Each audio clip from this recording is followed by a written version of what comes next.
الرحمن الرحیم۔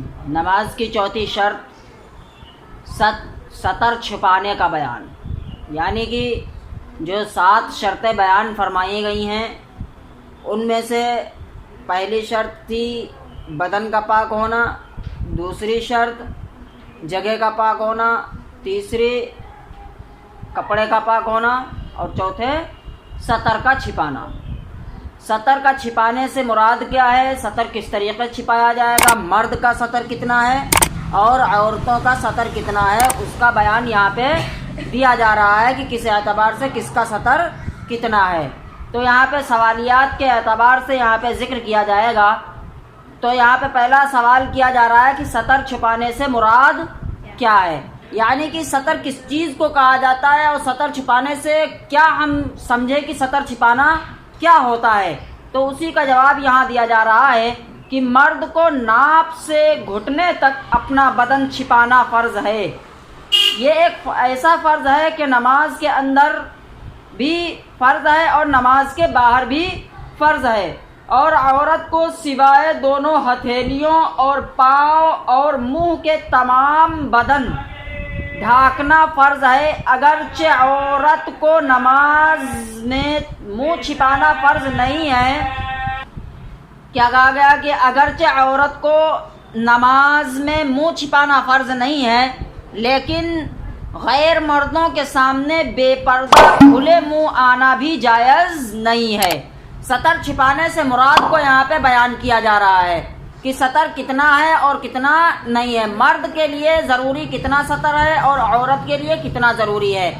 تو مرد کے لیے جو بیان کیا گیا ہے کہ ناپ سے لے کر کے گھٹنے تلک کے، ناپ سے لے کر گھٹنے تلک کے یہ مرد کا سطر ہے، یعنی کہ یہ ایسی چیز ہے جو نماز کے باہر بھی فرض ہے اور نماز کے اندر بھی فرض ہے۔ اگر نماز کے باہر کھول کے گھوم رہے ہیں تب بھی گناہ ہے، اور نماز کے اندر اگر کھل گیا تو نماز ہی ٹوٹ جائے گی، فاسد ہو جائے گی۔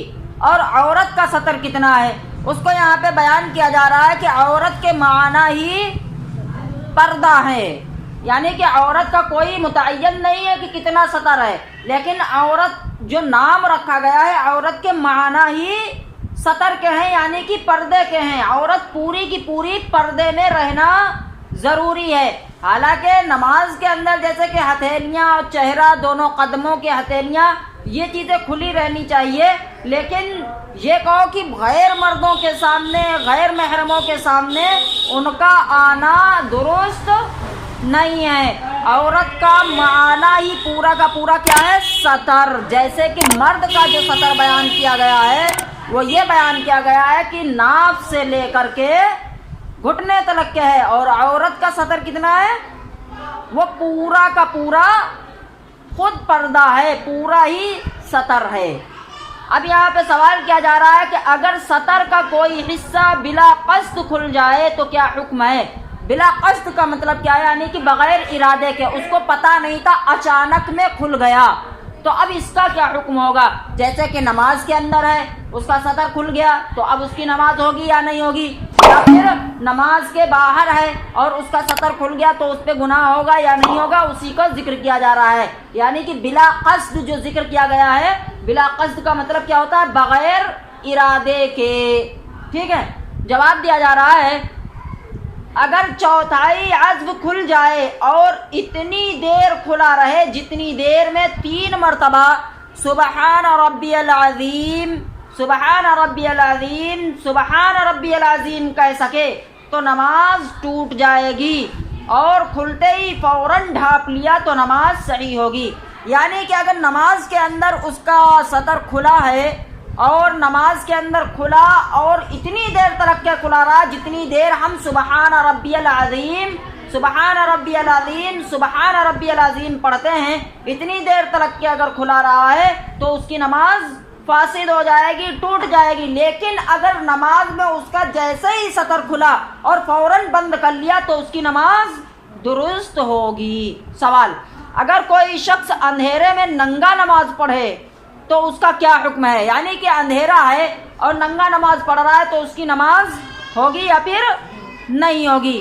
تو اس کا حکم معلوم کیا جا رہا ہے کہ جیسے کہ اندھیرے میں کوئی ہمیں دیکھ نہیں رہا ہے تو اب اس میں نماز ہو جائے گی کہ نہیں ہوگی؟ تو جواب دیا جا رہا ہے اگر کپڑا ہوتے ہوئے ننگے بدن نماز پڑھی تو اندھیرے میں ہو یا اجالے میں ہو نماز نہیں ہوگی. یعنی کہ اگر تمہارے پاس کپڑا موجود ہے، شلوار کرتا موجود ہے، پھر بھی سوچو کہ اندھیرے میں اسے ٹرائی کر لیا جائے نماز پڑھنے، تو نماز نہیں ہوگی. اور اگر جیسے سوال آگے بنایا گیا کہ اگر قصدن چوتھائی عضو کھول لے تو کیا حکم ہے؟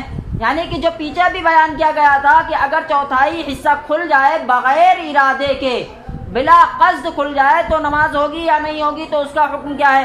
اب یہاں پہ کہہ رہے ہیں اگر ارادے کے ساتھ، یعنی کہ اس نے جان بوجھ کے کھولا ہے، کیا جان بوجھ کے کھولا ہے، تو اب اس کا کیا حکم ہے؟ تو کہہ رہے ہیں اگر چوتھائی عضو کھلتے ہی نماز ٹوٹ جائے گی. قصدن اگر اس نے کھولا ہے تو اس میں جیسے ہی کھولا ترنت نماز ٹوٹ جائے گی، چاہے اس میں سبحان ربی العظیم پڑھے یا پھر سبحان ربی العظیم نہ پڑھے. تو یہاں پہ یہی چیز بیان کی گئی. اوپر کیا شرط لگائی تھی؟ اگر بغیر ارادے کے، بغیر کسی ارادے کے اس کا سطر کھل گیا ہے تو نماز ہو جائے گی. لیکن اگر اتنی دیر تک کھلا رہا ہے جتنی دیر ہم سبحان ربی العظیم 3 مرتبہ پڑھ رہے ہیں، لیکن اگر ارادے کے ساتھ جان بوجھ کے کھولا ہے تو ترنت ہی نماز اس کی ٹوٹ جائے گی.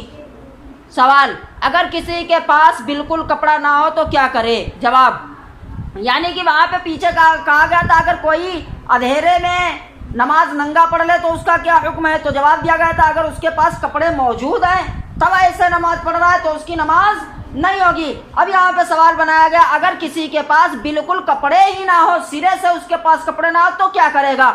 جواب دیا جا رہا ہے اگر کسی طرح کا کپڑا نہ ہو تو کسی اور چیز سے بٹن ڈھانکے، مثلا درختوں کے پتے یا ٹاٹ وغیرہ، ٹاٹ مطلب کہ بوری یا بورا وغیرہ، ان سے اپنے بدن کو ڈھانپے. اور جب کچھ بھی سطر ڈھانکنے کے لیے نہ ملے تو ننگا نماز پڑھ لے، لیکن اس حالت میں بیٹھ کر نماز پڑھنا اور رکوع اور سجدے کو اشارے سے ادا کرنا بہتر ہے. یعنی کہ اگر بالکل اس کے پاس کپڑے ہی نہیں ہے تو کس اعتبار سے بالکل کپڑے نہیں ہے تو اس کے لیے بہتر ہے کہ نماز نہ چھوڑے بلکہ وہ بیٹھ کر کے نماز کو ادا کرے.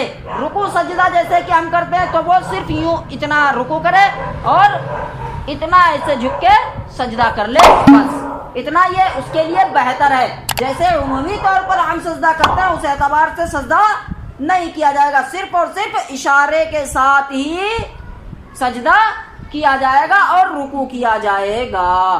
لیکن اگر کسی کے پاس کپڑے نہیں ہے تو اس کی دوسری صورتیں میسر ہو، جیسے کہ پتے ہیں، درخت تو ہر جگہ موجود ہیں، تو پتوں سے اپنے بدن کو ڈھانک لے، یا پھر کوئی بوری وغیرہ ہو، کپڑا دوسرا کوئی، یعنی کہ کچھ بھی ہو ڈھانکنے والا تو اس سے ڈھانک لے تو بہتر ہے. اگر نہیں ہے تو پھر پڑھ سکتا ہے، لیکن بیٹھ کر پڑھنا اس کے لیے بہت ہی زیادہ بہتر عمل ہے. اب انشاءاللہ آگے جو آپ کی 5ویں شرط آئے گی تو اس کو بیان کیا جائے گا.